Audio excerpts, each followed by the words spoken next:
Yesterday's price is not today's price. Because we got a little breaking news. Amon-Ra St. Brown from the Lions gets 4 years and $120 million with $77 million guaranteed. And Brandon Aiyuk is just sitting back saying, oh boy, my deal just got better.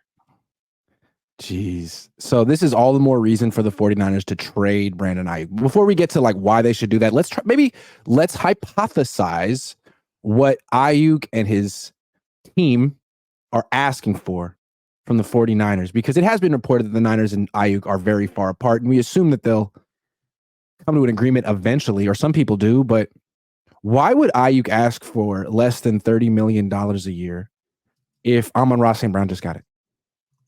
Right. And right. He's objectively better than Devontae Smith, who got $25 million a year. He's in the same exact tier as Amon-Ra St. Brown, who just got 120 over, so $30 million a year. That's the price. And Aiyuk might be able, maybe Ayuk's worth that on another team. I don't think he's ever going to be worth that to the 49ers. Him and his 3 catches a game in the playoffs. So, I mean, would you be willing to give him a 3-year, $90 million contract? It's so hard because if the 49ers are just decided they're never going to target you enough to justify that money, then no, the answer should be no to anybody, right? No. Like, so that's the question is, will the 49ers target you enough to get your money's worth? I don't think the 49ers have gotten their money's worth from George Kittle, frankly. Not because Kittle's not a good player, because they don't target him enough. I agree with that. I completely agree with that. Like, let's talk about what Andy Reid would do if he were coaching the 49ers and running this organization. He would give more targets to Kittle. Look at how much he targets Kelsey. Would he be paying Debo and Aiyuk? Absolutely not. Absolutely not. And would he be paying McCaffrey? Probably not. Maybe. But he'd be paying Kittle and featuring Kittle. And the fact that the Niners pay Kittle and don't feature Kittle is strange, because he's great. He hasn't fallen off at all. When he's healthy, he's freaking great. And he's like the 4th option in the passing game a lot of the time. Doesn't make sense. Real quick, this contract for Amon-Ra St. Brown, horrendous. You don't think? Are you more afraid of Detroit? Oh, they locked in Amon-Ra St. Brown. Like, cool. This is going to hurt you. The only wide receiver who's worth this much money is like Tyreek. Maybe. Well, so the cap's going to go up. Everybody's number is going to go up. It is a lot of money. A lot of money. And just for clarity, just so people get an idea of what we're talking about, here's Amon-Ra St. Brown's stats. Let me throw him up here. He got 164 targets last year, 146 the year before, 119 as a rookie. He is getting so many more targets than Brandon Aiyuk. That's such a good point. And it's like, is Amon-Ra St. Brown better than Brandon Aiyuk? Maybe, maybe not. But the point is, the Lions feel that they can justify the investment. That's 164 targets. And like, you look at someone like Puka Nacua. Is he better than Brandon Aiyuk? I don't know. Maybe, maybe not. He got 9 catches in 1 playoff game this year. Aiyuk got 9 and 3. So the Rams eventually can feel like, this is a good investment for us. He's so integral to our team and our offense, but I don't see how the Niners can say that about Aiyuk. Man, also, people talk about Aiyuk's efficiency in the regular season, and they really dump on Debo for how he played in the playoffs, mostly because he didn't play well in the Super Bowl. But if you look at the 3 games, Aiyuk was even worse than Debo. He had 20 targets, 9 catches. That's not good. People said that he didn't get enough targets. He didn't do anything with his targets. You could argue he got too many targets with that type of a clip. 45%. That's Dante Pettis stuff. Sorry, Dante. We got an article from Mike Silver yesterday where he said that Brandon Aiyuk is asking for more than $25 million a year. $25 million is what Devontae Smith got. Aiyuk, I'm sure, thinks he's better than Devontae Smith. He's, of course, going to ask for more than that. You think he's in the $30 million a year range, or do you think he will be now because of this deal? Well, he's going to think that he should be. He doesn't have the numbers to back it up, like Amon-Ra St. Brown does. But that's just a function of getting the targets. Aiyuk is good enough to get 164 targets in a season on another team. He'll never get it here. So he might feel, man, I'm better than him. I should get that money. And maybe another team, maybe there's one other team that feels like, you know what, this would be a good investment for us because we could pay him $30 million a year. We could give him 160 targets. He'd be great with that type of a workload. He'll never get it with the Niners, but he'll get it here. So we'll go for it. And who was it? It was Daniel Jeremiah this morning who tweeted that he keeps coming back to two teams that make the most sense for a potential trade for Aiyuk: the Jaguars and the Colts, who own pick 15. So that's interesting. The Colts. Ooh. Colts. You know what? I could see them making a move. That would be interesting. Although, if you're the Colts, like, do you want Brandon Aiyuk or do you just draft like Brock Bowers and be like, he's going to be our wide receiver? I don't know. I hadn't thought of the Colts. The Jags would be fascinating just because you know who they'd be dealing with, Mr. Trent Baalke, which, you know. The hit rate on wide receivers isn't exactly high in round one. I know people think it's easy, but I think the hit rate wide receivers is like in the 30%. It's you can miss. So maybe, and you can find good wide receivers in round two. So maybe a team like the Jaguars or the Colts are thinking, take a chance on drafting a wide receiver, but let's just trade for Aiyuk. We know he's really good. We can afford him. Let's just take the guesswork out of it. And the Niners can afford to take this risk because they have Kittle and Jennings and Debo and McCaffrey, and they don't want to pay him. So they'll take the risk. We don't want the risk. Let's take Aiyuk. I think it would make sense for those two teams. So it's funny that you mentioned the hit rate on wide receivers. I saw this graphic this comes from Paul Hembekides, who's a researcher for ESPN Radio this morning. And if you just judge it by second contracts, which players have gotten a second contract, this is from 2000 through 2019. So you've got a lot of 20 drafts in there. The hit rate on wide receivers is the lowest of any position in the NFL. There have been 77 total wide receivers taken. Only 21 of those have gotten a second contract. So that's only 27%. So you are missing essentially on 73% of the wide receivers that you draft in the first round. So that's your argument if you're the 49ers and you're trying to trade Brandon Aiyuk. It's, look, you guys can't get this right. We've got a guy, he's good. He's worth your first round pick. But the argument for trading Aiyuk for the Niners is like, what you could do is trade Aiyuk, get that top 20 pick, spend it on an offensive lineman where the hit rate is incredible, and then trade down from 31, take a wide receiver right around pick 35, 36, where you got Debo. And I mean, you can get good receivers in that spot every year, and the risk is much lower. So that's something you could do. And again, it's like, is that guy going to be as good as Aiyuk right away? Maybe not, but look what the team he's going to. It's all about putting 8 men in the box against the Niners, stopping McCaffrey and stopping Kittle and stopping Debo. So Aiyuk or any split end wide receiver is going to get a lot of space to do work. It is will. You mentioned the offensive line. Again, going by this chart, this is from Paul Hembekides of ESPN. He's a researcher there. Going just by second contracts, centers in the last 20 drafts, there have been 11 or 12 centers drafted in the first round. 11 of those centers have gotten a second contract. That's a 92% hit rate. For tackles, it's 59%. With the team that drafted him. The team that drafted him, yes.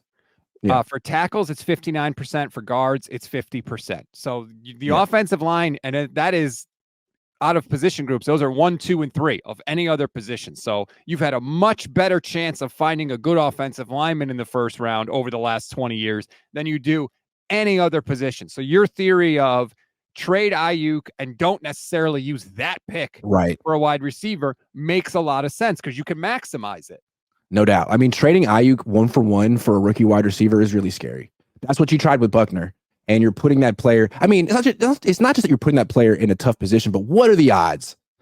What are the odds really that guy is going to be as good as Brandon Aiyuk? You might like his talent better, but there's a lot of talented wide receivers who don't quite maximize that stuff. And Aiyuk, say what his talent was late first, he maximized it. And you might just trade him for a top 20 pick. Like, is the next wide? So better to just trade for a pick and spend it on an offensive lineman, trade down, and then get your wide receiver later. Like, that's what the Steelers do. What the Chiefs got Rashee Rice in round 2 last year, and he was the number 1 receiver on a Super Bowl winning team. Juju Smith-Schuster was a second round pick. He was the number 1 receiver on a Super Bowl winning team. Like, you could find a guy there. I think that this Amon-Ra deal, I mean, look, I know Brandon Aiyuk was going to ask for a lot, but man, it's a lot easier for him to say, I want $30 million a year too. He's like, I'm not even getting the targets. Amon-Ra St. Brown. Amon-Ra St. Brown had 1,500 yards last year on 164 targets. Brandon Aiyuk had 1,300 yards on 105 targets. And see, that's why another team like the Colts or the Jaguars could look at Aiyuk and see a bargain here. It's like, yeah, we got to trade a first-round pick to get him, but since the Niners don't throw him the ball that much, we might be able to get him for $27 million a year, where we could get like $31 million a year value out of him just by throwing the ball over and over and over and over again, like the Niners won't. And, you know, it's funny because I thought like that Aiyuk was going to be a part of this sort of next core, right? That the core group of guys going forward for the next 5 years. You figure it was going to be Aiyuk, Bosa, Purdy, and they would kind of have to figure it out. Maybe Warner's probably still young enough to leak into that. Now, if you're moving Aiyuk, you're going to need another core piece. And it's crazy to say, but I think it's going to happen. I think it is absolutely going to happen. I don't think Aiyuk is on this team Friday. I don't think he is either. And you know what? I don't think Debo's on this team in a year. Like, agreed. I don't think they need to be spending all this money on wide receivers. Let's talk about their quarterback. Like, Ayuk's a great fit with Trevor Lawrence for sure. I think he's a great fit with Anthony Richardson. Big arm, strong quarterbacks who can really take advantage of Ayuk's full skill set and route tree, not just make him run over the middle, which is sort of what the Niners ask him to do. With Purdy, dude, I like Jennings, McCaffrey, and Kittle. That core, that trio right there is already like what he needs. And then you just get a couple of guys on the outside who run 4.3s and can keep guys honest. That's kind of what the Chiefs do. The Chiefs have Kelsey. They always have a really good slot receiver. They'll have a guy on the outside who kind of keep you honest. They got Hollywood Brown, but they don't spend a lot of money for they're just dominating over the middle right now, even though their quarterback has a huge arm. And like, that's what the Niners want to do. So you have your guys over the middle. What are you spending $50 million a year on your wide receivers so they can go like, really, Debo and Aiyuk in the playoffs, 42 targets, 22 catches, the two of them, 1 touchdown. Is that Purdy's fault? I think it's Jimmy's fault, to be honest. No, I'm talking this year, 2024. Is it Purdy's fault? Maybe Purdy can't quite get the ball to him where they need it, or they're not worth $50 million. It's more than $50 million. It's 54 now. I think that I have much more confidence in the 49ers to find a way to make the offense work without Brandon Aiyuk than a lot of people. Dreams24 asks, Brandon Aiyuk to the Cowboys. Look, I don't think that makes sense for the Cowboys. Like, just pay CeeDee Lamb. But the Cowboys also gave up a 4th-round pick for Trey Lance. So pick up the phone and call Jerry. Who knows what the Cowboys are going to do? They're a terribly run organization. I really don't like the model of the roster building model of spending as much money as possible on 1 quarterback and 2 wide receivers. Why would you do that? Look at the Chiefs. They're the gold standard. Would they do that? No, absolutely not. Yeah, it's hard to model your team after the Chiefs when they have the greatest quarterback of his generation. But that's not necessarily why they're doing it. I mean, they have a great defense. They have a very good offensive line. They have a great tight end. I mean, they're just deciding it's not super smart to invest in wide receivers. They're very expensive, and they're fairly common. You can find them in every draft. They're around. You can get a guy like Hollywood Brown for $8 million. You can find a guy like Rashee Rice in round 2. Brother Bob, I like this point. A YouTube channel member says, silly waiting for other teams to set the market. This is the scary part for the 49ers. People are like, oh, what about when Justin Jefferson and Jamar Chase get their deals? Yes, but they're better than Brandon Aiyuk. So their deals are not going to affect him as much. But somebody like Amon-Ra St. Brown getting this much money, that does affect Aiyuk because he's much, much closer as a player to him and to Devontae Smith. So that's why if you want to move on a guy, if you want to re-sign a guy, do it as fast as possible because the price is only going up. And today's a perfect example with Amon-Ra St. Brown getting $30 million a year. So let's follow your logic, right? If you want to sign a guy and extend him, do it as soon as possible, like the Lions did, like the Eagles did. Like they did with So the Niners aren't doing that. Dre Greenlaw was a perfect example. Right. They got Greenlaw for his last deal was a steal. Hold on, I'm not done. So if you want to extend a guy, if you want to sign him, do it as soon as possible, like those 2 teams with those 2 players. The Niners aren't doing that, which means they don't want to sign him. They don't want to sign him. Right. That's what that means. So Except He's for the open for fact, business. Hey, have you let Brandon Aiyuk and his agent call teams and seek a trade? I don't want to answer that. Oh, okay. So Brandon Ayuk's working the phones. That's what we have to believe. You could have said no. right.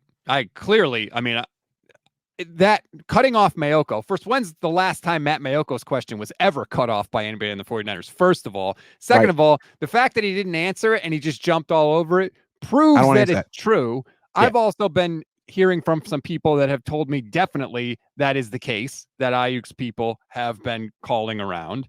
Yeah. It's obvious, but I will say the Niners sign everybody usually in August or September. So, you can't say, well, this proves they don't want Brandon Aiyuk because they wanted Nick Bosa. They signed him in September. They wanted, Deebo Samuel. They signed him in August. They wanted Kittle. They signed him in August. So I wouldn't go that far.